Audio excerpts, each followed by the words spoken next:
사실 오늘 이렇게 제 오후 예배에 오시는 분들은 제가 볼 때는 알짜배기 그렇지 않은 것 같아요. 그죠? 많은 교회들이 오전 예배는 또 뭐 공적인 예배라서 다 드리겠지만 오후 예배 안 드리는 교회가 꽤 많은데 성교중앙교회는 제가 생각할 때 어제 금요일 밤까지 연락이 없어서 우리 김 목사님도 또 주일 예배 안 하시나 이런 생각했는데 밤에 연락이 왔더라고요. 역시 김 목사님은 김 목사님인 것 같다 그런 생각을 했는데 오늘 이렇게 참석하신 여러분들 정말 하나님 기뻐하실 거라고 생각해요. 인간적으로 볼 때는 조금 무식한 것 같고 오늘 좀 집에 앉아서 이 텔레비를 봐도 얼마든지 수많은 설교를 들을 수 있는 주일 오후인데 나와서 하나님 앞에 예배 드린다. 몸으로 산 제사를 드리는 하나님 얼마나 기뻐하시겠느냐 이렇게 생각을 합니다. 여러분들 주님의 이름으로 축복합니다. 지금 시대가 여러분들 이제 이 코로나 막 어지럽죠. 어지럽고 정신없고 예측지 못했던 일들이 발생을 해서 다들 지금 많이 당황하고 있는 이런 시대입니다. 근데 여기다 또 다른 겹쳐서 이제 우리는 여러분들 성교 중앙교회도 그리라고 생각하는데 우리의 눈은 한국만을 쳐다보고 있는 게 아니죠. 세계를 보고 살잖아요. 세계를 품은 우리 교회라고 생각하기 때문에 말씀을 드립니다. 우리 세계를 놓고 보면 정말 마태복음 25장에 나타난 주님의 마지막 때의 징조가 그대로 지금 이루어지고 있는 때입니다. 지난 한 두세 주간 동안에 한국에는 이 코로나 때문에 아예 뉴스도 뭐 신문에 한 조각 조금 나고 말았는데 지금 동부 아프리카에는 구약의 출애굽기에 나타난 그 메뚜기 재앙 그보다 더 큰 메뚜기 재앙이 지금 닥치고 있습니다. 지금 그 밑에 탄자니아에서부터 시작해서 동쪽으로 해안가를 중심으로 해서 위로 케냐, 우간다, 에티오피아까지 쭉 올라가면서 메뚜기가 얼마나 많이 몰리느냐 하면 1평방킬로미터 1평방 1km에 1억 5천만 마리가 출행합니다. 근데 지금 그게 퍼져가고 있는 지역이 1평방이 아니라 20평방킬로미터에 해당하는 그 지역을 메뚜기가 지금 휩쓸어 가고 있습니다. 그러면 몇 마리쯤 될 거예요? 20 곱하기 1억 5천 거의 한 30억 마리가 지금 이렇게 몰고 다닙니다. 그래서 그 지역에 앉았다가 뜨면 그 지역에 있는 모든 것을 다 먹어버리고 그 먹는 양이 아프리카 사람 3만 5천 명이 하루 먹을 양식을 꼭 한번 싹 앉았다 뜨면 싹 다 먹어버리는 그 정도의 양을 지금 먹으면서 메뚜기들이 동부를 쭉 위로 올라가고 있습니다. 아마 이 코로나 바이러스가 조금 잠잠해지면 세계적으로 아프리카에서 거기 지금 소말리아 뭐 정말 가난한 나라들인데 거기에 얼마나 많은 사람이 굶어 죽어 갈 것이라고 지금 다들 국제 전문가들이 지금 추측을 하고 있습니다. 지금 보리가 싹이 나고 지금 자라고 있는 데인데 싹 다 먹어버리니까 금년 동안에는 먹을 게 없어요. 그 나라에. 그러면 어떤 일이 생길까? 저는 아프리카를 알기 때문에 이거는 보통 끔찍스러운 일이 아닌 이거 여기 우리는 코로나 뭐 중국 많이 죽어와야 지금 2,000명 정도 죽었는데 아마 몇 배에 해당하는 사람이 그것도 굶어서 죽어가는 현상이 동부 아프리카에 나타날 거라고 생각합니다. 여러분 지금 이 세계는 주님의 그 오심을 맞이하는 그런 분위기입니다.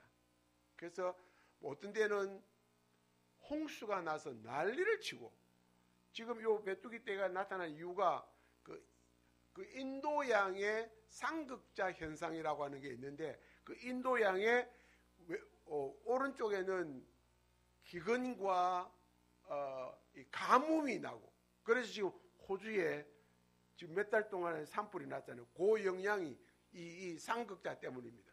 지금 반대 방향이 동부 아프리카에 있는 해안 지역인데 여기는 전례 없던 홍수가 나는 거예요.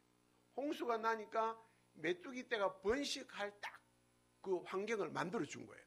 그래서 메뚜기 떼가 막 갑자기 번성을 해버린 거예요. 이게 아마 지금 자기들 전문가들 말로는 한 4, 5월까지 가면 이것보다 500배가 더 심해질 거라고 지금 추측을 합니다.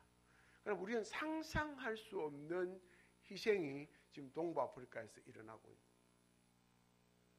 세계적으로 어느 곳에는 뭐 지금 계속 나오잖아요. 뭐 그냥 묻지 마 이래가지고 수십 명을 그냥 한꺼번에 죽이니까 여기저기서 막 나타나죠. 홍수, 가뭄, 산불, 지진. 주님이 오실 때가 정말 다 되어가는구나. 그렇게 정신을 차려야 할 때라고 생각합니다. 와서 제가 주보를 보면서 장로님하고 잠깐 대화를 나누는데 저는 우리 김 목사님이 너무 열정적으로 열심히 우리 총회 선교부 열심히 섬기고 이렇게 해서 이거 대단히 큰 교회인가 보다 이렇게 생각을 했습니다. 근데 주보를 보니까 파송 선교사, 후원 선교사, 협력 선교사 이게 다 합치니까 뭐 제가 조금 과장을 하면 1,500명에서 2,000명 정도의 교인들 가지고 있는 교회가 하는 선교를 지금 여러분들이 하고 있는 것입니다. 제가 너무너무 충격을 받았습니다. 목사님 한 분이 이런 일을 할 수 있구나. 정말 충격을 받았습니다. 이거는 일반적인 상식으로는 이해할 수 없는 현상이 지금 성교 중앙교회에 일어나고 있다는 것입니다. 여러분들이 지금 그 일을 하고 있습니다. 여러분들 그 속에 있기 때문에 잘 모르죠. 제가 밖에 있는 사람으로 볼 때는 이거는 그냥 교회가 할 수 있는 일이 아니에요. 여러분들의 그 큰 헌신과 하나님을 향한 사랑 이게 이렇게 퍼져가고 있는 이런 현상. 제가 제 마음이 이런데 하나님이 얼마나 기뻐하실까. 여러분 저는 이제 한 30년 됐고 그 전에 우리 선교 본부에 있었고 하기 때문에 이 교회들의 형편을 좀 알거든요. 개인적으로도 제가 알고 있는 몇몇 분이 정말 힘들고 어렵게 살던 분들이 정말 선교에 헌신하고 선교에 충성을 하면서 하나님이 주신 놀라운 은혜를 경험하는 사람들이 여기저기 많이 있습니다. 교회가 선교에 헌신하는 교회들을 하나님이 너무너무 귀하게 여기고 복을 주셔서 번성케 하셔서 그 일을 하시는 것을 많은 교회들을 저는 알고 있습니다. 이 선교중앙교회가 하나님께서 기뻐하시고 또 여기 목사님이 자랑을 하시더라고요. 우리는 교회는 작지만 젊은이들이 많은 교회입니다. 그러니까 오늘 보니까 한 반은 젊은이들이래요. 정말 목사님이 안 오면 뭐 죽인다 이래가 온지는 모르겠지만은 하여튼 그런 건 아닌 것 같고 이 정말 젊은이들이 많고 하나님 나라에 헌신한 교회 그 말고는 더 뭐가 있겠습니까? 정말 하나님이 기뻐하시고 여러분들 개인적으로 하나님은 히브리서 11장에 보면 하나님은 상 주시는 하나님이라고 했습니다. 우리가 구복신앙을 가져서는 안 됩니다. 내가 복 주면 하나님 믿겠습니다. 이런 구복신앙은 아니지만 하나님 섬기는 자에게 마태복음 6장 33절이 분명히 약속을 했습니다. 하나님께서 우리에게 필요한 것들은 반드시 공급해 주신다는 그 약속. 그래서 여러분들이 체험자들이 다 되기를 바랍니다. 우리 중앙교회가 그 체험하는 교회가 되기를 바랍니다. 그래서 많은 교회들에게 말씀이 우리 속에 실천되고 있는 것을 보여주는 시위하는 교회가 되기를 주님의 이름으로 축복합니다. 우리가 어떻게 하면 하나님을 잘 믿겠습니까? 저는 오면서도 우리가 어떻게 하면 하나님을 잘 믿는 교회, 하나님을 제대로 믿는 신자가 될 수 있을까? 제일 중요한 것은 주님의 마음을 헤아리는 사람입니다. 어떤 자식이 진짜 효자입니까? 효녀입니까? 엄마 아빠에게 뭐 돼지고기, 불고기 사주는 것도 중요하지만 더 진짜 효자는 뭡니까? 부모의 마음을 헤아리는 자식. 그래서 부모님이 무엇을 원하시는지, 뭘 좋아하고 싫어하시는지를 알고 거기에 맞춰서 부모를 섬기는 게 진짜 효자, 현재잖아요. 누가 하나님을 잘 섬길 수 있습니까? 주님의 마음을 헤아리는 자입니다. 여러분, 사도행전 13장에 보면 하나님이 내가 이새의 아들 다윗을 만나니 내 마음에 합한 사람이라 그랬죠. 합한 사람. 우리말로 하면 내 마음에 꼭 드는 사람이라는 뜻입니다. 근데 다윗을 보면 실수가 많잖아요. 간음죄도 짓고 살인 교사죄도 짓고 나쁜 짓을 많이 했는데도 어떻게 하나님 마음에 꼭 드는 사람이 될 수 있을까? 하나님 마음을 헤아리는, 그 어릴 때부터 다윗이 가지고 있던 하나님을 향한 열정, 골리앗과 싸우러 달려나갈 만큼 하나님을 향한 그 열정과 사랑이 있는 다윗. 자기가 잘못했을 때 펑펑 울면서 하나님 앞에 철저하게 회개할 수 있는 사람. 그래서 하나님의 마음을 시원하게 해드리려고 몸부림치는 다윗. 그거 하나 때문에 하나님 마음에 쏙 드는 다윗이라고 인정을 받았습니다. 오늘 저는 이 본문을 가지고 어떻게 하면 우리가 주님의 마음을 헤아릴 수 있을까? 잠깐 좀 말씀을 나누려고 합니다. 이 오병이어의 기적은 여러분들 잘 아시죠? 주님이 들판에서 지금 베데스다에서 3일 동안 집회를, 바깥 집회를 했습니다. 그래서 그 숫자는 대충 2만 명 정도, 지금 참석자가 2만 명 정도 됩니다. 3일 동안 밥도 안 주고 집회를 했으니 얼마나 배가 고팠겠습니까? 제자들이 주님 좀 심합니다. 가서 밥 좀 사 먹이고 오면 좋겠습니다. 주님이 갈 것 없다. 너희가 먹을 것을 주라. 이해 안 되는 이야기를 하신 거예요. 너희가 먹을 것을 주라. 그러니까 제자들이, 안드레, 계산이 빠른 안드레가 다른 복음서에 보면 주님 지금 이 사람들 먹이려면 어마어마한 빵과 고기가 있어야 되는데 그거 어떻게 우리는 안 되지 않습니까? 알잖아요. 그런데 다른 복음서에 보면, 요한복음에 보면 주님이 어떻게 하실 것을 아시고 그랬습니다. 주님이 이미 이들을 기적을 통해서 먹일 걸 다 알고 예정을 하고 계신 주님이 제자들을 시험코자 함이라. 이 제자들이 지금 믿음을 테스트하고 믿음을 독려하기 위해서 너희가 먹을 것을 주라 그랬습니다. 그 2만 명이나 되는 사람들을 보신 주님의 마음, 오늘 본문에 뭐라고 그랬습니까? 보니까 큰 무리를 보시고 불쌍히 여기사 주님의 마음이 너무너무 아팠다는 말입니다. 이 불쌍히 여겼다는 말은 심장이 찢어지듯 아팠다는 말입니다. 너무너무 마음이 아팠어요. 육적으로뿐 아니라 영적으로 버려져 있는 이들을 보고 가슴이 너무너무 아팠습니다. 그래서 주님은 그들을 살리려고 3일을 집회를 하신 거예요. 그리고 그들에게 먹을 것을 제공해 주셨습니다. 기적을 통해서. 그 주님의 마음을 헤아리는 사람이 여기에 있었습니다. 제자 중 하나가 주님 여기에 물고기 2마리, 보리떡 5개가 있습니다. 아이가 하나 가왔는데 이거는 그 아이의 점심 식사 정도밖에 안 되는 양입니다. 그걸 왜 가져왔겠어요? 뭐 약 올리는 것도 아니고 그걸 왜 가져왔겠어요? 주님, 요것밖에 없지만 주님이 원하시면 이걸 가지고 뭔가 하실 수 있을 거라고 믿습니다. 그래서 그 오병이어를 들고 온 거예요. 주님 앞에 내놓으신 거예요. 주님이 이미 뭘 하실 것을 아시고 너희가 먹을 것을 주라. 너희들이 뭔가를 해라 하고 하셨습니다. 주님이 아무 말도 안 하고 그냥 기적을 딱 베풀 수 있지만 그 제자들에게 너희가 먹을 것을 주라고 하셨습니다. 그래서 그 오병이어를 받으신 주님이 축사를 하시고 그들에게 나눠주라고 하실 때에 계속해서 그 오병이어의 조그마한 도시락에서 계속해서 떡과 고기가 나왔습니다.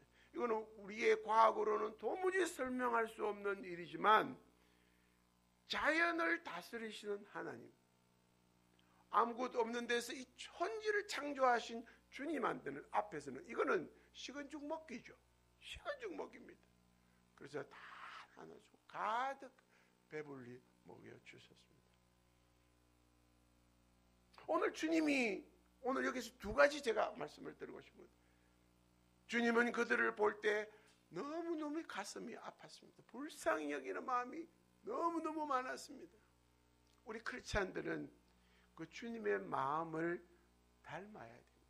그런데 여기서 목사님이 우리는 선교하는 교회입니다 이래가지고 선교합시다, 그래서 목사님 따라간다고 열심히 하는 그것도 중요하지만 여러분들 어떤 마음으로 선교를 하느냐가 중요합니다. 선교를 얼마나 많이 하느냐도 중요하지만 더 중요한 것은 어떤 마음으로 선교를 하느냐가 더 중요한 거예요. 지금 한국교회 문제는 여러분 큰 교회 가보세요. 우리 교회 선교사 후원 100명 명단을 막 이만큼 100명 후원합니다. 그 교회 들여다보세요. 한 달에 10만 원씩 보내주는 거 땡입니다. 선교사 오는 게 부담스럽습니다. 왜냐하면 선교가 식상해서 버린 거예요. 아이고 우리 교회 막 선교할 만큼 했다는 거예요. 100명 후원하면 됐지. 주님의 마음을 헤아리는 게 없이 물량으로 하는 그게 선교라고 생각한 한국교회는 지금 심각한 문제의 선교병에 걸려 있습니다. 이대로 가면 하나님 쓰시지 않습니다. 선교는 양으로 하는 게 아닙니다. 오병이어를 가지고 5,000명을 2만 명을 먹이시는 주님이 우리에게 있는 양을 보고 기뻐하시는 주님이 아니라 그 말이에요. 중요한 것은 주님의 마음을 읽어야 됩니다. 제가 그 동부 아프리카의 많은 일들 이걸 이렇게 뉴스로 다른데 페이스북에도 내고 카톡에도 올리고 했는데 사람들 반응이 없더라고요. 반응이 없어. 그 뭐 자기들 뭐 운이 나빠서 메뚜기 오면 죽겠지 뭐. 나하고는 관계 없는 거예요. 우리의 눈이 주님처럼 이 온 땅을 바라볼 수 있는 눈이 될 때 주님의 마음을 헤아릴 수 있는 거예요. 지금 주님은 하나님 보좌 우편에서 이 온 땅을 보고 계시잖아요. 서울만 대한민국만 선교중앙교회만 보고 계신 주님이 아니라 온 땅을 보시면서 여기저기에 주님을 알지 못하고 죽어가고 있는 그 영혼들 때문에 주님은 가슴이 찢어지듯 아파하고 계십니다. 지금 우리 한국에 1,000만 명 크리스찬이라고 세계 선교 2위국이라고 자랑하고 있는 이때에 많은 지역에서는 주님을 믿는 사람이 없어서 그 온 땅이 죽어가고 있는, 여러분들 아프리카 나중에 잠깐 그림을 보시겠습니다만 아프리카에는 기독교가 99% 있는 나라도 여러 개 있고 이슬람이 99.9% 100% 있는 나라도 여러 개 있습니다. 거기는 예수 믿으면 죽는다 이렇게 딱 일반적으로 되어 있습니다. 그래도 거기에 크리스찬들이 있습니다. 자기들의 힘으로 할 수 없기 때문에 하나님께 기도합니다. 북한처럼 하나님 우리 땅에 선교사들을 보내서 우리 백성들이 다 지옥 가지 않도록 선교사 보내달라고 기도하고 있는 이런 나라들이 있다고요. 제가 처음에 시에라리온 갔을 때에 기독교인이 10%였습니다. 그 나라는 기독교 역사가 240년입니다. 우리보다 100년 먼저 복음이 들어왔는데 복음이 정착하지를 못해서 기독교는 그때 10%, 지금 30년이 지난 지금도 10%입니다. 그런데 제가 갈 때 이슬람이 30-40%였습니다. 지금 이슬람이 70%를 넘었습니다. 중동에서 지금 이 나라를 이슬람화 시키려고 막 혈안이 되어서 엄청난 오일마니를 지금 투입하고 한 부족별로 막 이슬람화 시키고 있는 이런 분위기, 조금 있으면 이슬람 국가가 될 수밖에 없는 이런 상황에 놓여 있습니다. 저는 선교사로서 가슴이 막 정말 아픕니다. 하나님, 내가 30년을 여기 바쳤는데 이 나라가 결국 이슬람화 되면 어떻게 합니까? 아무리 이야기를 해도 더 이상 선교사는 오지를 않습니다. 젊은 사람들 왔다가도 너무 힘들다고 다 나갑니다. 지금 한국 선교사 시에라리온 전체에 시에라리온 인구가 한 700만 되는데 한국 선교사 다 합쳐봐야 너댓 가정밖에 안 됩니다. 여러분 지금 아시아에 베트남, 태국, 필리핀, 캄보디아 한 나라에 한국 선교사가 1000명이 넘습니다. 그런데 시에라리온은 다 한국 선교사 합쳐봐야 10명이 안 됩니다. 이 불균형 어떻게 할 겁니까? 하나님이 얼마나 마음이 아프실까? 저는 거기서 30년을 살면서 정말 선교사가 당할 만한 어려움들은 다 당해봤습니다. 강도를 3번이나 만나서 그 죽음의 고비를 몇 번이나 넘기면서 전쟁이 나서 여기저기 간호를 타고 도망가기도 하고 미국 헬기를 타고 탈출도 해보고 여러 가지 어려움들을 당하면서도 그 나라를 떠날 수가 없는 게 내가 가면 선교사가 없으니까 지금 교인들 몇 명 안 되는 교회 몇 교회가 다 문을 닫게 됩니다. 그들을 버리고 갈 수가 없습니다. 하나님이 지금 이 지구를 내려다보고 계시는 마음이 어떠할까? 우리가 그걸 좀 가슴에 그걸 느껴볼 수 있으면 좋겠어요. 여러분 정말 영적으로 하나님께 기도하면 하나님의 마음이 느껴질 수 있습니다. 하나님이 지금 지구를 내려다보고 마음이 얼마나 안타까워하실까? 지금 하루에도 수십 명이 전 세계적으로 수십 명이 예수 믿는다고 지금 죽임을 당하고 있습니다. 이 지구 전체에 수십 명이. 여러분 이렇게 자유롭게 예수 믿고 있는 거 이게 보통 큰 축복이 아닌데, 그리고 하나님이 우리에게 주신 이 큰 복은 이유가 있습니다. 이유가 하나님이 이 제자들에게 너희가 먹을 것을 주라고 하신 것은 너희들이 할 수 있는 것을 찾아서 해라는 거예요. 주님이 다 할 수 있습니다. 그러나 주님은 우리와 동역하기를 원하십니다. 주님이 그냥 다 하지 않고 우리를 통해서 일하고 싶어 하신다는 거예요. 우리가 할 일이 있다는 겁니다. 오늘 우리 성교중앙교회 성도 여러분, 젊은 여러분, 하나님이 여러분들에게 너희가 할 일을 찾아봐라. 여러분들 미국에 있는 불신자들도, 미국 시민들은 무슨 생각을 합니까? 우리는 세계를 대표하는 나라라고, 1등 국가라고 생각하잖아요. 그 어느 나라에 문제가 생기면 우리가 도와야 된다는 것을 당연하게, 불신자도 당연하게 생각하고 돕습니다. 왜? 자기들이 하나님 앞에 복을 받았거든요. 그래서 그것을 의무로 생각하고 합니다. 우리가 30년, 40년 전만 해도 제가 선교사로 나갈 때 선교사로 나가는 사람이 별로 없었습니다. 한국교회에. 그 당시에 한국에서 나간 선교사 다 합쳐서 2,000명이 안 됐습니다. 근데 하나님이 엄청난 복을 주셔서 지금 3만 명 선교사를 내보냈습니다. 그런데 3만 명을 내보낸 거 엄청나지만 그보다 훨씬 더 많은 경제적인 복을 하나님 한국에다가 주셨습니다. 3, 40년 전에 한국, 여러분 어르신들 그 당시 우리의 삶이 어땠습니까? 3, 40년 전에 우리 국민 GNP가 2,000불이 안 됐었습니다. 지금 3만 불입니다. 왜 하나님이 그런 엄청난 복을 주셨을까? 목적이 있는 거예요. 하나님이 여러분들을 왜 구원해 주셨습니까?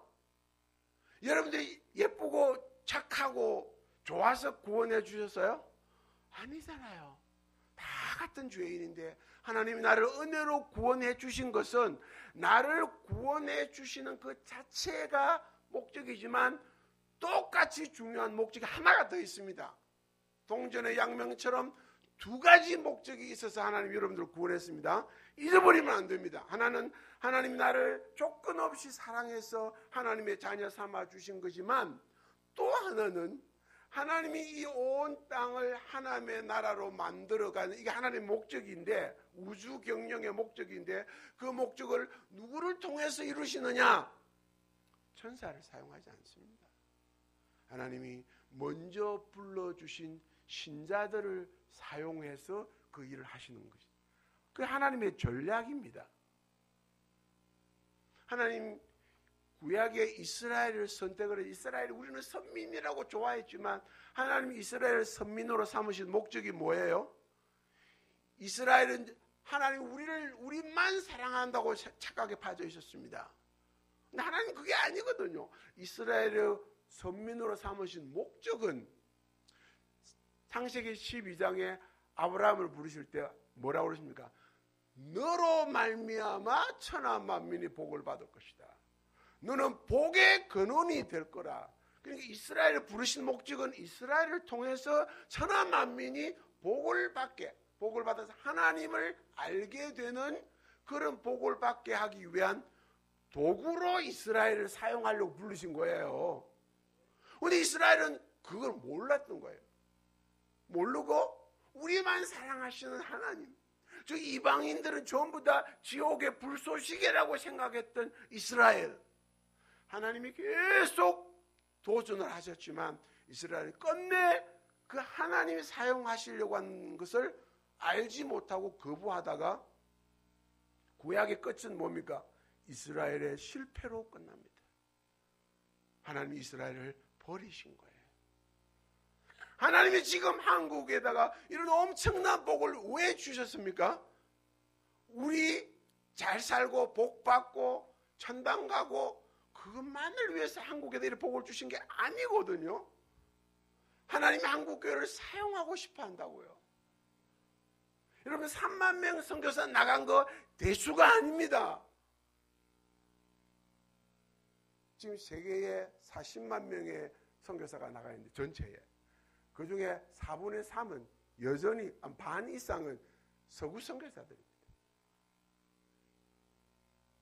지금 거의 200년을 그렇게 서구 선교사들이 선교왔어요. 이제 제3세계 선교사가 막 일어나고 있는데 우리 3만 명 내보내놓고 뭐 다 한 것처럼 큰 착각입니다. 제가 다니면서 그렇게 이야기합니다. 한국 교회가 하나님의 마음을 알고 하나님을 기쁘시게 해드리고 하나님의 이 우주 역사에 참여하고 쓰임받기 위해서는 한국 교회가 지금보다 배나 더 해야 된다고 생각합니다. 배나 더. 그래서 한국은 2030년까지 10만 명 선교사 보내겠다고 하나님 앞에 약속을 했습니다. 교회 지도자들이 모여서. 근데 지금 못 지키고 있잖아요. 저는 그 방법으로 그렇게 도전을 합니다. 우리 한국교회 제가 다녀보니까 너무 넘쳐요. 너무 넘쳐. 돈이 너무 넘쳐. 집집마다 보세요. 아이고, 나는 가난한데요. 개인적으로는 가난합니다. 그런데 전체적으로 보면 한국이 너무 풍요로워요. 저는 아프리카에 있다가 오면 정신을 못 차립니다. 이런 세계가 어디 있는지 정신을 못 차릴 정도로 너무 풍요합니다. 그래서 저는 한국 교회요, 지금보다 우리의 삶의 구조를 10%만 줄이자. 10% 줄이면 지금 우리가 3만 명 나가는데 그게 배의 선교사를 우리는 보낼 수 있습니다. 우리의 경제 능력 때문에 배를 더 보낼 수 있다고요. 여러분들 한 달에 3번, 4번 외식하는 거 한 번만 줄여보세요. 우리가 지금 살고 있는 이 경제 규모의 10%만 줄여서 그것을 이 세계 복음화를 위해서 선다. 한국교회 전체가 그렇게 결정하면 지금보다 배의 선교를 할 수 있다고요. 그래서 우리는 할 일이 많습니다. 오늘 하나님은 여러분들에게 너희가 먹을 것을 주라. 온 세계가 복음에 굶주려 있습니다. 너희가 먹을 것을 주라. 지금 한국교회는 할 일이 너무 많습니다. 저희 있는 곳에 한 7, 8년 전에 한 10년쯤 됐네요. 그 당시에 74세, 64세나 장로님 2분이 단기 선교하러 오셨습니다. 이분은 서울에서 내노라 하는 분들이었어요. 74세 난 분은 그 10년 전에 74세 난 분이 서울대학 출신입니다. 내노라 하는 2분이 단기 선교하러 오셨습니다. 그 64세는 장로님은 큰 기업의 중역을 지낸 분인데 하루는 그분들이 거기서 뭐 몇 년 살기로 하고 왔거든요.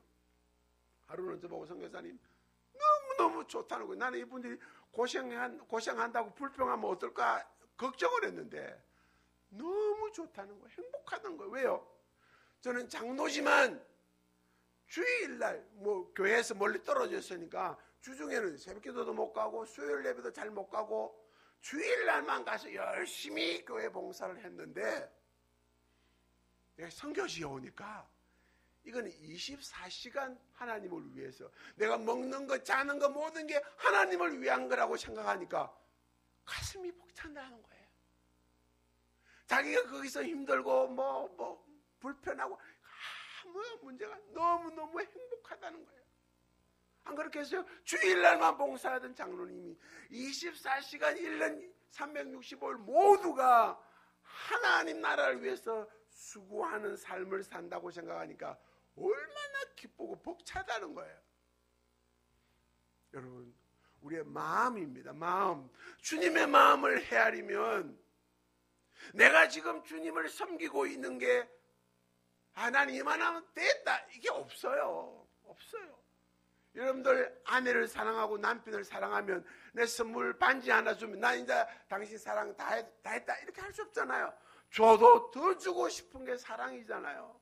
하나님을 섬기고 더 섬겨도 부족한 게 하나님을 향한 사랑입니다. 하나님이 너희가 가진 것을 주어라. 여러분들이 갖고 있는 오병 이어가 뭡니까? 오늘 마지막 숙제를 여러분들에게 드립니다. 내가 갖고 있는 오병 이어는 무엇인가를 이제 찾아보기 시작하세요. 나는 나이가 많아서 말씀드렸죠. 74세 된 장로님이 아프리카에 오셨습니다. 물론 그분 거기서 돌아가셨습니다. 순교를 하셨습니다.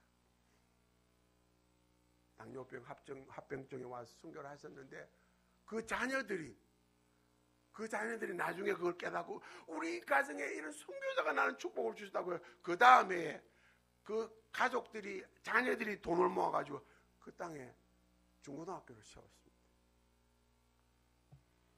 나이? 건강? 나는 건강이 안 좋습니다. 제 집사람 별명이 걸어다니는 병원입니다. 여자가 가질 만한 병은 다 갖고 있습니다. 아무 문제로 이야기해서 무슨 병, 웬만한 거 다 갖고 있는 사람입니다. 그런데 아프리카에 가면 아플 시간이 없어요. 아빠가 들어누울 시간이 없어서 안 아픈 거예요. 한국 나오면 이제 아빠 매일 병원에 갑니다. 건강? 아닙니다. 나는 뭐가 없다 아닙니다. 우리 한국이 갖고 있는 이런 축복은 우리가 갖고 있는 부스레기라도 그것을 드리면 하나님은 그것을 통해서 기적을 일으키십니다. 얼마 전에 제가 교회를 하나 개척을 하면서 이제는 제가 교회 개척을 안 하는데 우리 현지인들이 교회를 개척하는데 그 우리 전도사가 교회를 개척을 하고 이제 개인 집에서 모이다가 이게 교인들이 뭐 15명 이렇게 모이니까 하나님이 이 자리가 너무 좋은데 어떻게 할까요? 저는 차마 이제 그동안 건축을 많이 해가지고 이제 건축하겠다는 소리를 모르고 하나님이 어떻게 할까요? 어느 날 그냥 전화가 왔습니다. 부산에 있는 어느 교회가 목사님 저는 목사님을 자꾸 찾아서 나 모르는 사람인데 전화가 와가지고 목사님 우리 교회 어느 아주 가난한 권사님이 돈을 1,000만 원을 갖고 와가지고 이거 가지고 아프리카에 예배당을 지어달라고 내놨다는 거예요. 제가 너무 고민이 돼가지고 기도하는데 갑자기 성교사님 생각이 나더라는 거예요. 그래서 성교사님 혹시 예배당 건축이 필요합니까? 라는 거예요. 저는 지금 하나님이 조금 넓은 자리를 하나 주세요 이러고 있는데 예배당 지으랍니까? 그래서 예배당을 하나 조그만하게 짓게 됐어요. 여러분들이 그냥 무심코 내뱉는 하나님을 향한 헌신, 내 가슴 속에 하나님을 향한 사랑, 하나님이 지구를 내려다보고 어떻게 하실까 하는 그 마음을 이해하면 내가 가진 모든 것은 오병이어가 될 수 있습니다. 내 재능, 나 음악을 좋아합니다. 미술을 좋아합니다. 무슨 거라도 다 오병이어가 될 수 있습니다. 그것을 내놓으면 역사는 하나님이 하십니다.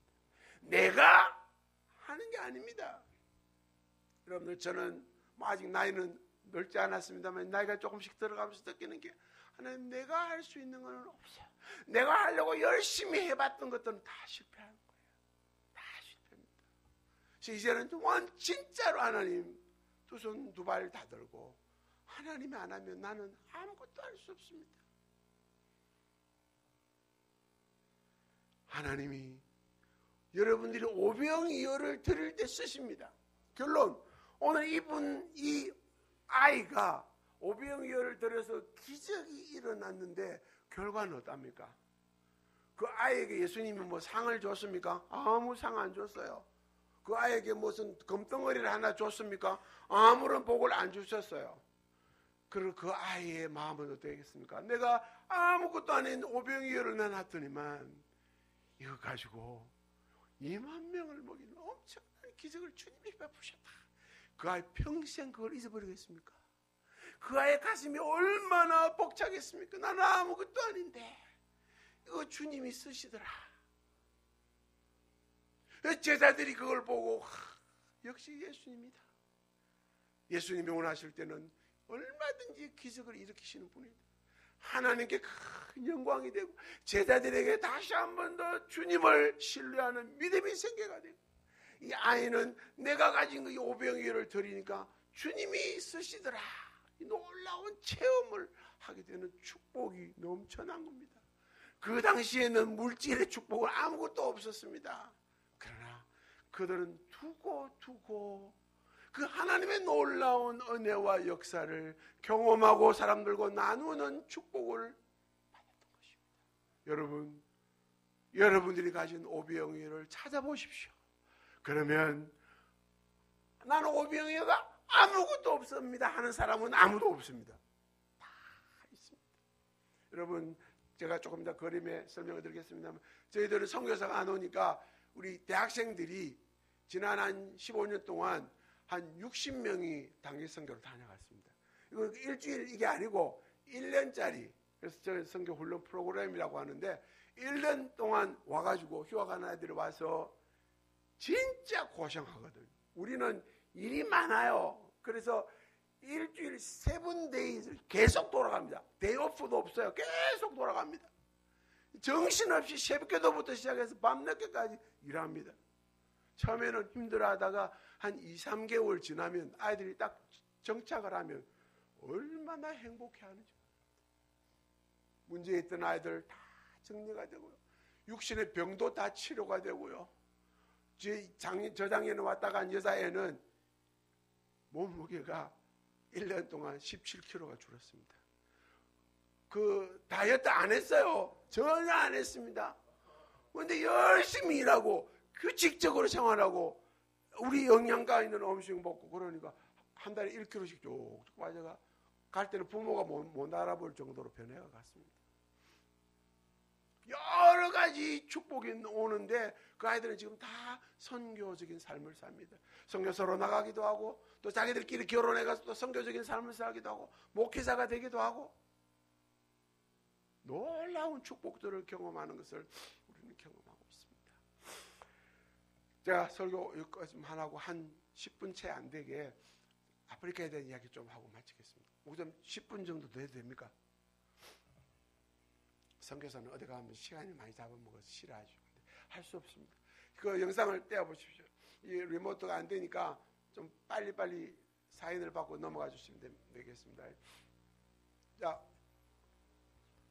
아프리카의 외침, 건너와서 우리를 도와달라고 하는 아프리카의 외침, 오늘 여러분들에게 아프리카에 대한 이야기를 잠깐 하려고 합니다. 아프리카 좀 관심을 가져야 할 대륙입니다. 지금 아시아존에는 선교사가 너무 많이 나가 있는데 아프리카에는 선교사가 없습니다. 그 다음 보십시오. 그 다음 아프리카 지도입니다. 근데 아프리카 지도가 지금 잘못되어 있어요. 세계 지도를 보면 아프리카가 미국하고 크기가 비슷하게 되어 있죠. 근데 그 다음 보세요. 아프리카 대륙이 참으로 큽니다. 그 다음 어느 정도 크냐 이런 거 보세요. 이 아프리카 지도 안에 왼쪽에 유나이티드 스테이트 미국이 들어갑니다. 그죠? 북미 미국이 다 들어가고 이쪽에는 중국이 다 들어갑니다. 그리고 오른쪽에는 인도가 들어갑니다. 그리고 유럽 나라들이 다 들어갑니다. 세계에서 큰 나라 인도, 중국, 미국 다 들어가도 자기가 남아서 지금 유럽 나라를 다 집어넣었습니다. 그래야 아프리카가 꽉 찹니다. 나라가 얼마나 큰지 지금 짐작이 때문에 우리 젊은이들은 금방 감이 잡히죠. 아프리카 땅이 얼마나 큰지 감이 잡히죠. 그 다음 근데 이 많은 나라가 55개입니다. 아프리카에. 거기에 한국 선교사가 얼마나가 있느냐? 다 합쳐서 2,000명이 채 안 됩니다. 여러분 아시아에는 아시아존에 한국 선교사가 몇 명쯤 있는 줄 아닙니까? 2만 명이 넘습니다. 아시아존에. 근데 아프리카에는 2,000명이 채 안 됩니다. 그 다음 보세요. 아프리카가 그래 큰데 지금 아프리카를 다 설명할 수는 없고 제가 섬기고 있는 시에라리온에 대한 이야기를 잠깐 하고 마치겠습니다. 시에라리온 정말 서부 아프리카 아까 지도 보셨죠? 정말 가난한 나라입니다. 그 다음 넘어가십니다. 제가 91년도가 지금 이제 29년차인데 정말 무관심 지역이고 정말 버림받은 그런 지역입니다. 근데 포기할 수 없는 포기해서는 안 되는 지금 시에라리온이 이슬람화되면 서부 아프리카가 다 무너질 위험성이 있는 전략적인 중요한 나라입니다. 이제 저희들은 이제 현지인들에게 이양을 하고 있는 그런 단계입니다. 그 다음에 저희들이 하고 있는 큰 5개 사역을 간단하게 소개를 하면 제일 중요한 게 교회 개척하는 거죠. 그 다음 교회 개척을 지금 여러 개 지금 제가 사역지를 2번째 옮기고 있는데 그 지역에서 개척된 교회들이 예배드리는 모습들입니다. 여러 개의 지역들이 이제 현지인들이 사역자들이 다 세워져서 자기들이 교회를 잘 이끌어가고 있는 그런 상황입니다. 그 다음 지난해에 세교에서 20명이 세례를 받고 3명의 아이들이 유아세례를 받았습니다. 뭐 한국으로 비교하면 큰 게 아니지만 우리 조그마한 교회들에서 20명이 세례 받는다는 것은 굉장한 축복이거든요. 얼마나 감사한지 몰랐습니다. 그 다음 그래서 이제는 우리 그 지역에 7교회가 세워졌는데 현지인들에게 다 물려줘서 자기들이 지금 교회를 스스로 이제 연합회를 만들어서 꾸려가고 있습니다.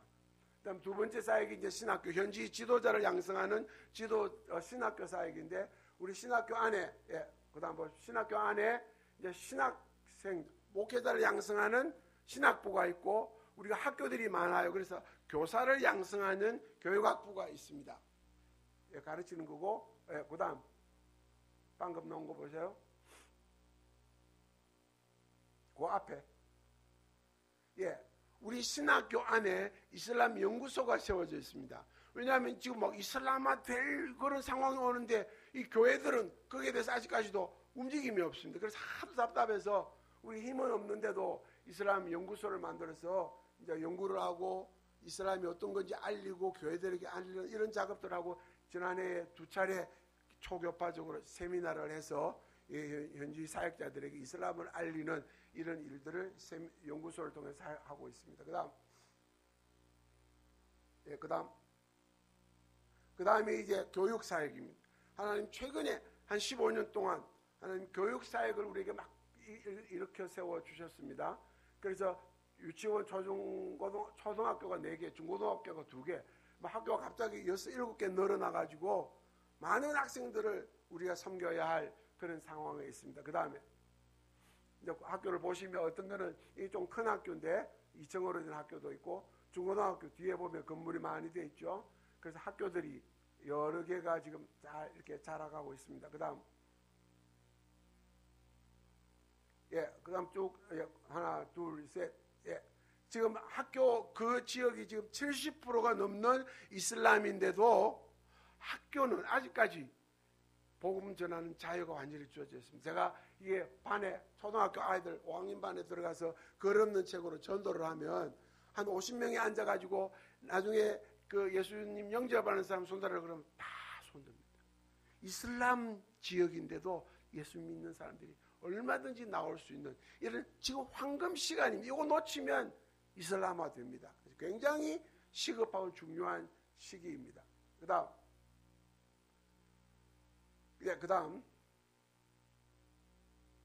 다음에 이제 어려 사역입니다. 집사람이 이제 어려를 통해서 일반 의료와 그다음 수지침을 통해서 봉사를 하는데 얼마나 효과적인 사역인지 모릅니다.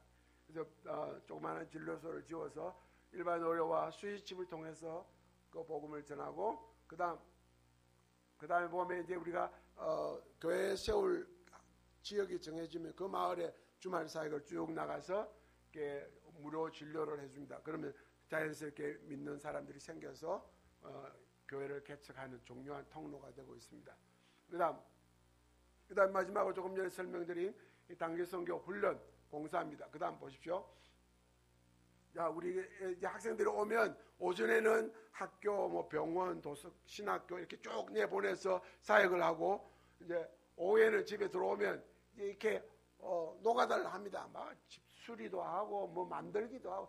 여러분들 한국에서 언제 저런 거 한번 해보겠어요? 막 세면 일도 하고 철공 일도 하고 막 별별 경험을 당하면서 재미있게 아프리카를 경험하고 성경을 배우고 체험하면 섬기는 그런 기회를 1년 동안 하니까 아이들의 생활이 변해요. 그래서 돌아갈 때는 정말 헌신된 자로 또 생활이 정말 정결하게 따듬어지는 이런 학생들로 변화되어서 돌아가고 있습니다. 그 다음 50명, 60명의 학생들이 다녀갔습니다. 올해도 이제 코로나라서 될지 모르겠는데 제가 목사님한테 그 팜플렛을 드렸습니다. 관심 있는 형제들은 그것을 보시고 뭐 언제든지 관심 가지고 저한테 연락을 하면 안내를 해드리고 와서 1년이 정 안 되면 6개월 이렇게 해서 와서 정말 집중적인 강훈련을 하고 하나님을 섬기고 그래서는 영어권이니까 영어 공부도 하고 여러 가지 축복된 삶을 누리고 돌아옵니다. 뭐 부모들이 건강 걱정하는데 1년 동안 대부분이 1년 동안 풍토병, 말라리아 한 번도 앓지 않고 대부분이 다 건강하게 재밌게 지내다가 돌아가니까 걱정할 건 없고 이 새벽기도부터 해서 영적인 관리를 해주니까 아이들이 굉장히 행복하게 지내는 것을 볼 수 있습니다. 그다음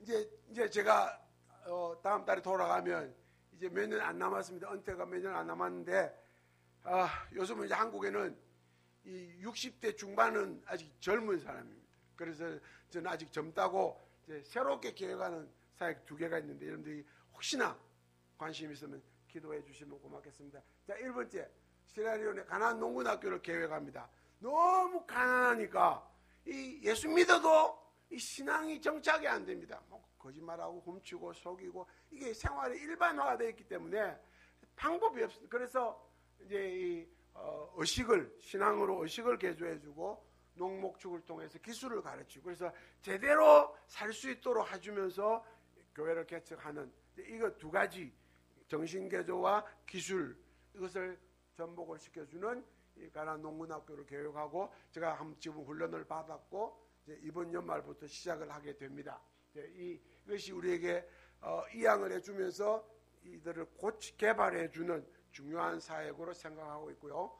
또 하나 사역이 있습니다. 그 다음 서부아프리카 선교연구소. 지금 서부아프리카가 나라가 15개인데 거기 우리 한국 선교사가 너무 없거든요. 동부는 좀 있는데 서부가 없습니다. 또 불어권이 많고요. 그래서 이 서부아프리카를 좀 더 집중적으로 연구를 하면서 필요한 선교지를 개발하고 또 한국에 알려서 선교사로 헌신하는 사람들 또 그 함께 동력할 수 있는 교회들 일으키는 이런 역할들을 하기 위해서 서부아프리카 연구소를 이번에 저희들이 이제 조그만하게 시작을 하고 들어가려고 준비를 하고 있습니다. 그 다음 마지막 쭉 넘겨주세요. 쭉 가시면 정말 일꾼이 필요해서 요청하고 있는 주님이 명령하신 이런 때에 우리 현지인들이 지도자입니다. 우리 목사님들입니다. 정말 여러분들은 볼 때 전부 다 까만 사람들처럼 비슷하게 보이지만 하나하나가 저한테는 정말 귀한 일꾼들이거든요. 그래서 이들을 통해서 또 원하는 교회, 동력하는 교회들을 통해서 그 땅에 하나님의 나라가 세워져 가고 있습니다. 정말 지금까지 저는 많은 일들 때문에 막 정신없었는데 이제는 들어가면 이 한 명 한 명을 바르게 정확하게 세워서 이들이 사역을 잘할 수 있도록 도와주는 일에 지도자 개발에 좀 더 초점을 두려고 생각을 합니다. 그 다음 마지막 시급한 기도 제목이 있습니다. 오늘 여러분들 다른 거 다 뭐 시간이 지나가면 잊어버리겠지만 오늘 선교사가 와서 떠들고 돌아간 거, 하나는 오병이여 이걸 기억하시고, 또 하나는 서부아프리카 시에라리온, 지금 그대로 가면 이슬람 국가가 될 위기에 처한 나라, 이슬람이 40%에서 70%로 급성장을 해서 얼마 안 가면 이슬람 국가가 될 위기에 처한 이 나라를, 그래서 무슬림들에게 복음 전해서 이슬람을 막을 수 있도록, 그리고 교회들이 정신을 차리고 정말 회개하고 바로 서서 하나님을 섬김으로 그 교회들을 통해서 이 이슬람들에게 복음을 전하는 이 두 가지, 하나님 그 땅에 선교사가 열심히 복음 전하고 현지 교인들이 정신을 차리고 열심히 복음 전해서 이슬람화 되는 것을 우리가 완전히는 못 막아도 좀 더 뒤로 미루는, 지연시키는 역할은 우리가 할 수 있지 않겠느냐. 하나님 그 땅을 불쌍히 여겨서 이슬람화 되지 않도록 하나님 그 땅을 살려주십시오. 그 한마디 기도해 주시면 감사하겠습니다. 네, 마지막 장면입니다. 네.